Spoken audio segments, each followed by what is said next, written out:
One विभाग को न्यायालय से मिली बड़ी जीत। इलेक्ट्रो स्टील वेदांता कंपनी को 455 एकड़ फॉरेस्ट लैंड के बदले देना होगा 2400 एकड़ जमीन। कंपनी के द्वारा वन विभाग की 455 एकड़ भूमि पर किया गया था अतिक्रमण। बोकारो के चंदनकारी प्रखंड के सियालजोरी थाना क्षेत्र स्थित इलेक्ट्रो स्टील वेदांता कंपनी को 455 एकड़ फॉरेस्ट लैंड के बदले फॉरेस्ट विभाग को देने होंगे 2400 एकड़ जमीन, यानी कि फॉरेस्ट की जमीन के बदले 5 गुना जमीन देने पड़ेंगे। उक्त बातें बोकारो के जिला फॉरेस्ट अधिकारी रजनीश कुमार ने कहा। उन्होंने कहा कि जब कंपनी फैक्ट्री लगा रही थी उस समय फॉरेस्ट लैंड को भी अधिग्रहित करते हुए इस पर फैक्ट्री को स्थापित किया गया।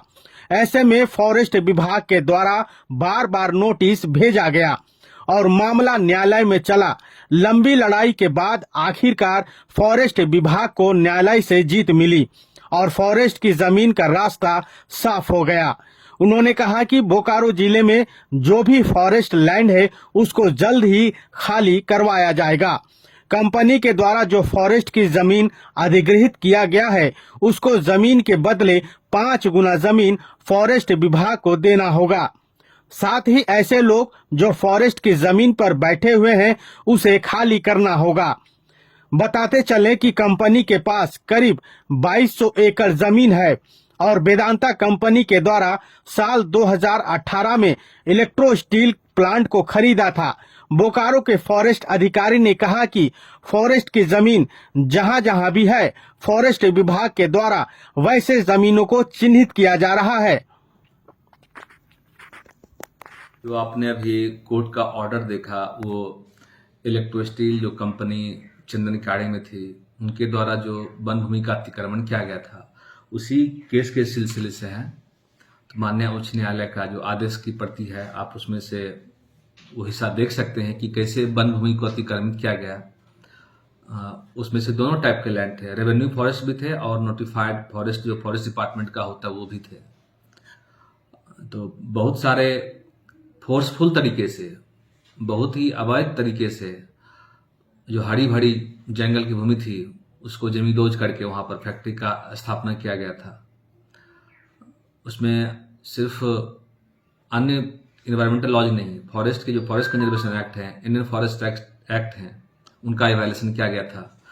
उसी वायलेशन में जो वन विभाग द्वारा बात दायर किया गया था उस बात को क्वैश करवाने के लिए जो जिस केस में आप नाम देख सकते हैं श्री पी पाठक एंड श्री उमंग केजरीवाल, ये लोग माननीय उच्च न्यायालय की तरफ गए थे। माननीय उच्च न्यायालय की तरफ से जजमेंट आ गया है, उनका केस क्वैश नहीं किया गया है।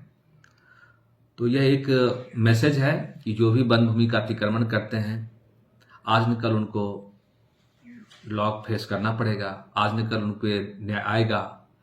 तो यह एक मैसेज है कि कोई भी वन भूमि को अतिक्रमित ना करे। तो इलेक्ट्रो स्टील की तरफ से जो अतिक्रमण किया गया है वो जग जाहिर है, सभी लोग उसको मान रहे हैं। जो कानून के चक्कर में किसी को फंसा कर वो चाहते थे केस को लंबा खींचते रहे, वो मान्य नहीं होगा। भारत सरकार की तरफ से भी सख्त आदेश आया हुआ है जिसके आदेश अनुसार उनको पेनल्टी देना है। उनके द्वारा जो एफसी एक्ट का वायलेशन करके फैक्ट्री बनाया गया उसको भारत सरकार द्वारा भी इंक्रोचमेंट कैटेगरी में ही परमिशन दिया गया है। उसके तहत उनको 1:1 सीए लैंड के अलावे 1:5 अर्थात जितना जमीन वो अतिक्रमण किए हैं उसका 5 गुना उनको फाइन भी देना है सीए लैंड के तौर पर।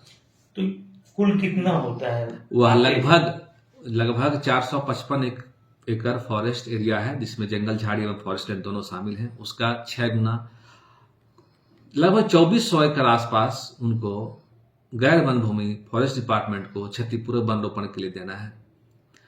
एक्स्ट्रा एनपीवी भी लगाया गया था। तो इस तरीके से कंपनी पर पेनल्टी लगाया गया है।